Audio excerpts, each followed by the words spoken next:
మీ business ఏదైనా మీ ఊర్లో promotion చేయాలంటే అది సుమన్ టీవీతోనే సాధ్యం. ఇప్పుడే సంప్రదించండి. మరి కొందరు ప్రశ్నలు అడిగేందుకు సిద్ధంగా ఉన్నారు. ముందుగా మీ పేరు, ఎక్కడి నుంచి వచ్చారు, మీ ప్రశ్న. హరే కృష్ణ గారు, నా పేరు వీర్నాథ్. మేము ఇక్కడ హైదరాబాద్ నుంచి వస్తున్నాం. సో నా ప్రశ్న ఏంటంటే, ఆలయాలకు వెళ్ళినప్పుడు హారతిపల్లెంలో దక్షిణ వేయకపోతే కొంతమంది అర్చకులు తక్కువ చూపుతో చూస్తారు. అంటే మా భక్తుల మనోభావాలు దెబ్బతినేలా చూస్తారు. సో దీని కారణంగా పేదవారి రావడం సంఖ్య తగ్గిపోతూ వస్తుంది. సో దీనికి మీరు ఏం చెప్తారు? నేను ఒక విషయం చెప్తానండి. ఆలయంలో అర్చకత్వం చేయటము, భగవంతుడిని చూసుకోవటం, భగవంతుడికి ప్రొద్దున్నుంచి రాత్రి దాకా కైంకర్యములు చేయటం, వచ్చే వందలాది మంది భక్తులకి తీర్థ ప్రసాదాలు ఇవ్వటం, ఆలయంలో ఉండే ఉత్సవాలు చూసుకోవటం ఎంత కఠినమైన విషయం తెలుసా అండి? మనము ఎక్కడికి వెళ్ళినా సరే, ఇప్పుడు ఒక హోటల్కి వెళ్ళారనుకోండి, వాళ్ళు అడక్కకుండా మనం టిప్ పెట్టేసి వస్తాం.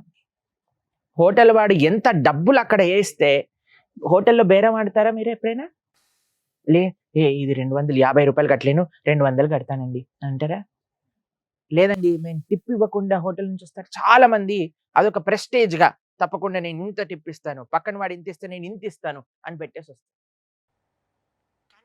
కానీ నాకు అర్థం కాని విషయం ఏంటి అని అంటే, ఎక్కడ డబ్బులు పెట్టడానికి సంకోచించని వాళ్ళు కేవలం ఆలయంలో అర్చకుడికి ఇవ్వడానికి ఎందుకు ప్రాబ్లం?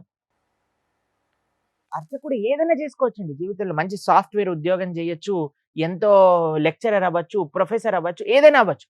అన్నిటినీ వదిలేసి ఒక అర్చకత్వం చేస్తూ, భగవంతుణ్ణి సేవ చేస్తూ, ఒక ఆలయ వ్యవస్థని కాపాడే వ్యక్తికి ఇవ్వటంలో ఏంటండి నష్టం చెప్పండి? అన్ని చోట్ల ఇస్తున్నామే, మనం ఆలయంలో ఎందుకు ఇవ్వద్దు? నిజంగా చెప్పాలి అని అంటే, ఇప్పుడు ఒకళ్ళు చెప్తుంటే మేము విన్నాం, అర్చకులకి ఇప్పుడు పెళ్ళవటం చాలా కష్టం అండి. ఎందుకంటే అందరు అంటున్నట్ట, పరోహిత్యం చేస్తే మేము పెళ్లి చేసుకోము, మాకు కూడా సాఫ్ట్వేర్ జాబ్ వాళ్ళు కావాలి అని. కాబట్టి ఎంత అన్యాయం చెప్పండి. ఇప్పుడు అర్చకులందరూ కూడా వేరే వేరే జాబులు చేసేస్తున్నారు అనుకోండి, అప్పుడు ఆలయాన్ని చూసుకునేది ఎవరు? మన సనాతన ధర్మం ముందుకెళ్ళేది ఎలా వెళ్తుంది? ఎంతో మంది మేము దక్షిణ భారతదేశంలో మందిరాలకు వెళ్ళినప్పుడు, అమెరికాలో పెద్ద పెద్ద జాబులను వదిలేసి సనాతన ధర్మ పరిరక్షణ కోసం ఆలయ వ్యవస్థ నడవాలి అని వాళ్ళ పూర్వీకుల ఆరాధన చేసే ఆలయంలోకి వచ్చి సేవలు చేస్తున్నారు. శ్రీరంగ క్షేత్రంలో మొన్న మేము వెళ్ళినప్పుడు ఇద్దరు అక్కడ తలిగ స్వాములను కలిసామన్నమాట. వాళ్ళకి పెద్ద లక్షల రూపాయలు ఉండే ఒక జాబ్ వదిలేసుకొని వాళ్ళ ఆలయంలో భగవంతుడికి నైవేద్యాలు తయారు చేస్తున్నారు. ఎందుకు? ఆ సేవ కంటిన్యూ అవ్వాలి. మేము చేయకపోతే నెక్స్ట్ జనరేషన్ ఎలా చేస్తుంది? కాబట్టి ఫస్ట్ మనం అర్చకులను గౌరవించడం నేర్చుకుందాం. భగవంతుడి పట్ల మనం చూపించే ప్రేమ, మనకుండే గౌరవం, ఫస్ట్ ఆయనని ఆరాధన చేసే వ్యక్తి ద్వారా మనం భగవంతుడి దగ్గరికి వెళ్ళటం నేర్చుకోవాలి.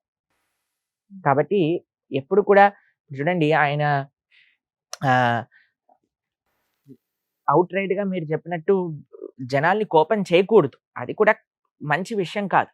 కానీ మనమే ప్రేమతో ఆ అర్చకుడికి ఇచ్చి దండం పెట్టి, అయ్యా నువ్వు నిరంతరం 24 గంటలు భగవంతుడు సేవ చేస్తున్నావు కదా, నీ ఆశీర్వాదం ఉంచు, నువ్వు బాగుండాలి అని ఒక 10 రూపాయలు మీకు తోచినంత డబ్బులు ఇవ్వటంలో ఏంటండి కష్టం చెప్పండి? మనం అన్నిటికీ ఇవ్వడానికి సిద్ధం అవుతున్నామే. దేనికి ఎవరైనా సరే బయటకు వెళ్ళినప్పుడు మనం దేనైనా చెప్తున్నావా? సినిమా టికెట్ వాడికి చెప్తున్నావా? లేదు, వాడు ఎంత ప్రైస్ చెప్తే వాడు. హోటల్ వాడికి చెప్తున్నావా? ఎంత ప్రైస్ చెప్తే వాడు. అన్ని చోట్ల ఉంటుంది. కానీ ఆలయానికి వచ్చేసరికి ఎందుకు అందరూ ఆలోచిస్తారో నాకు అర్థం కాదు.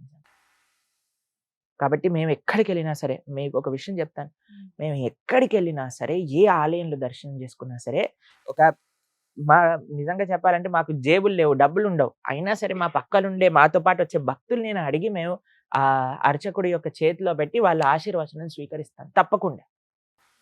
కాబట్టి అది మంచి పద్ధతి. ఆలయ వ్యవస్థ నడవాలి, ఆలయ వ్యవస్థలో భగవంతుడి యొక్క సేవ నడవాలి అని అంటే ఇవ్వటంలో ఎటువంటి తప్పైతే నాకు కనిపించదండి.